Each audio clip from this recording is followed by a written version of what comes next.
tell us your mindset as they go into a do or die game here in Game 4.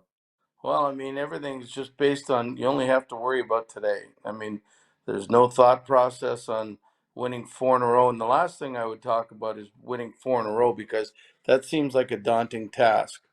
But if you just worry about today and just win today, then all of a sudden you're going back home. Got to believe that you're going to win at home. And then you'd only have to win one more game on the road and bring it back home. So, but I would just worry about winning today and then take tomorrow as it comes. I'm not sure if you saw some of the comments, but off the top of the show, I brought up Mitch Marner continuing to say he doesn't listen, he doesn't watch the media. We all know that's not true. Nylander said, I think it'll be fun tomorrow because that's when you have to play your best. Like, do you make much of when players address the media in big moments like this? Well, I mean, look at we all watched it for years and seen it in every series. At some point in the series, the same thing is done.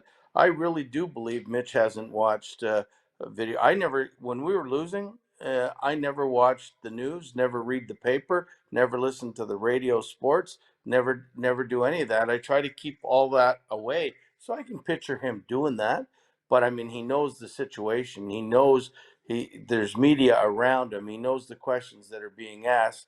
So he's been around it long enough to know that he knows what's being printed and said on radio back home. So I mean, he's well aware of that. I mean, and like we say all the time, some guys fear this moment, and it seems like Nylander is embracing the moment, and that's what you have to do. Is if you want it, you want to win, and you want to be the hero because when you're in the driveway, when you're 8 years old, you're always scoring the goal in overtime in Game 7. These are the moments that you want because you want to be the best player on the ice. So I think that's the attitude you've got to take if you want to be successful.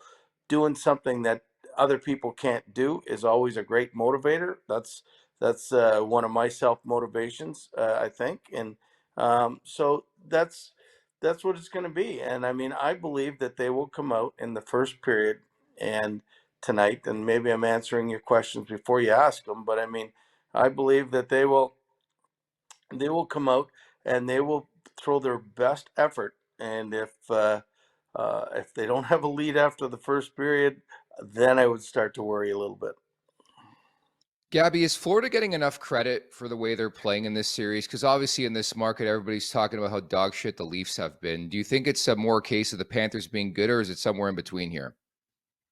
Well, I mean, I think the Panthers are good. I mean, let's not forget, and everybody knows that they were the President's Trophy winner a year ago. And I mean, they struggled for most of the season, but we've all seen it in sports in every sense of the word, from basketball, football, baseball, hockey, that if you get hot at the right time, and I mean, you can be successful. And this is a good team that wasn't very good most of the year, but are playing to form and they believe in themselves and they're not getting enough credit. Look at they. I always, I've been talking to friends around here and they're saying, oh yeah, like I mean, the Leafs are getting beat by an eighth seed. Let's not forget that they had to beat Boston three in a row. And you can complain about Boston not playing as well, but Boston hadn't lost three in a row all year. They've set all kinds of records. To beat Boston, you have to be a good team. I mean, and if I was Florida, I wouldn't fear anybody right now. I mean, you just beat the best team in the NHL, and so anybody else that you play is not as good as them. Yeah, and of course they're getting the goaltending right now. Like just the reality that Alex Lyons started the postseason for the Florida Panthers, and then suddenly Sergei Bobrovsky has found his groove, and he's playing with the Bobrovsky who won, two Vezina trophies back in his career. From a formula standpoint, what needs to be the magic formula for the Maple Leafs team? Like the biggest thing I brought up here in the last couple of days, the core four, like the utter no show in the first three games is the most mystifying thing I've ever seen in my life. Yeah, I don't understand that. I mean, I don't know any of those individuals um, personally, so it's hard for me to make a statement about or make a thought process of what's happening. But the one thing I know that they have to do is they got to get to the net. I mean, and uh, that's the one thing you hear a lot about, um, the, the process. And Paul Maurice has been talking about this. And playoff hockey, it's different. Regular season hockey is totally different from playoff hockey. And usually the pretty plays, the the nice goals, they're not all the time there. It's the gritty goals. It's the getting to the front of the net, the tips, the doing the ugly grunt things that end up scoring goals, and in the end wins. And sometimes I think the Leafs are a little cute, and when you're too cute and you're not shooting and getting traffic in front of Bobrovsky, he's usually going to stop it. So I think that's a formula. I'm sure Sheldon's told these guys, and they're all telling them that this is what's happening. So I mean, they just got to go out and do it. I mean, if eh, look at, I really believe they're a really good team, and that if they come out and they play that way, just like Vegas is a really good team, and they had to go out and prove it to Edmonton in Edmonton after they'd been soundly beaten, that they'll come back and bring this thing to Toronto. I hope so, but I expected that on Sunday and then just nothing. So I have no clue what to expect in this one.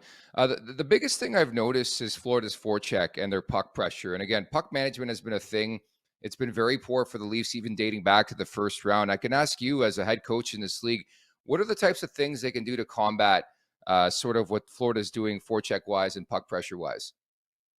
Well, I mean, Florida's doing a great job of forechecking, and they're sending two men in on the puck, and they're dislodging it. I mean, I think the Leafs have got to do a little bit what Carolina does, and all Carolina does is they go back and they rim the puck as hard as they can, and the forwards are waiting out at the blue line, and they win the battle at the blue line. And I wouldn't be cute. I wouldn't go D to D. I wouldn't be doing chips.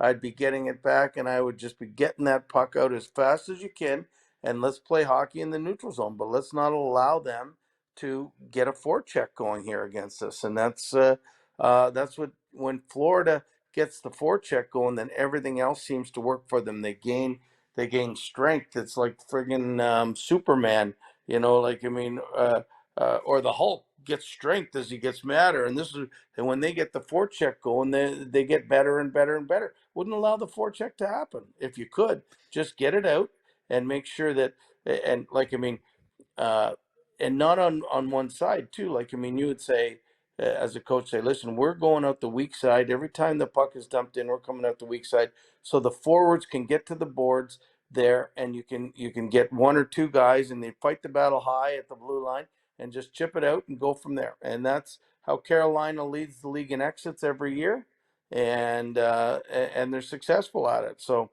I mean, something of that nature is what I'd be thinking. I mean, I haven't privy to watching the tapes over and over and over again, but that's what I would do from a guy that's just watching the games. It makes sense, but again, watching that game on Sunday, we've seen it throughout the regular season at bits and pieces. They're lacking that intensity. And I ask you, as a head coach, like, I know everybody's different, every generation is different, but how do you breed intensity? Like, they've done everything they've could. That's why, if you were to ask me 6 months ago, I'm putting this on the GM. I don't know who to blame now, because I think the onus is on the players. You would probably agree. I think the GM's done a great job. I think Sheldon Keefe's an excellent coach, but it seems like whoever it is behind the bench, they've made so many changes.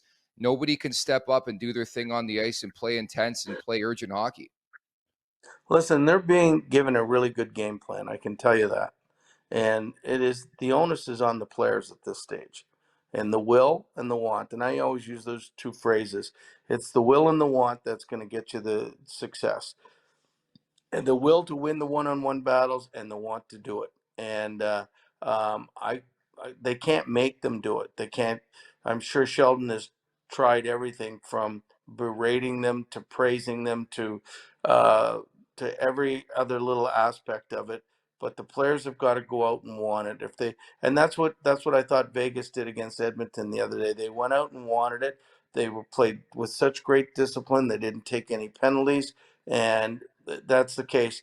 And the other thing is, and you alluded to it a little bit, is that when you play a game and you don't get any power plays, and I tell my teams this, if we're not getting any power plays, is we're not working hard enough to make other teams pull us down or what have you. And that's what the Leafs have got to do. They got to work to the point where they're making Florida pull them down, slash, get those things. So I mean, but like last game, they got no power plays. They got when that happens, usually you got no one to blame but yourself because you're not working hard enough to get the penalties created. Everyone's too busy, blaming Lister referee on social media when I think you just look at the team on the ice, and I think you're bang on with that assessment. Lastly, your thoughts on Joseph Wallace, first ever postseason start here in Game 4. Well, we're going to see, right? I mean, I thought when he went in against Tampa Bay, um, I think it was the last regular season game in Tampa. I mean, he did an excellent job. I think it was 47 saves or 47 shots on him. This is another little added pressure. I mean, there's so much on the table for him. He's playing for next year right now.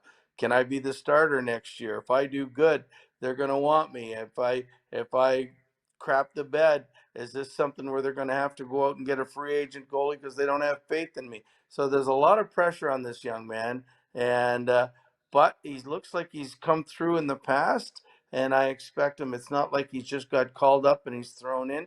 He's been with the Leafs for a while now, so I think the Leafs have faith in him. I think he'll do well. I don't think he will be the reason the Leafs lose for sure. He might be the reason the Leafs win, but he won't be the reason the Leafs lose.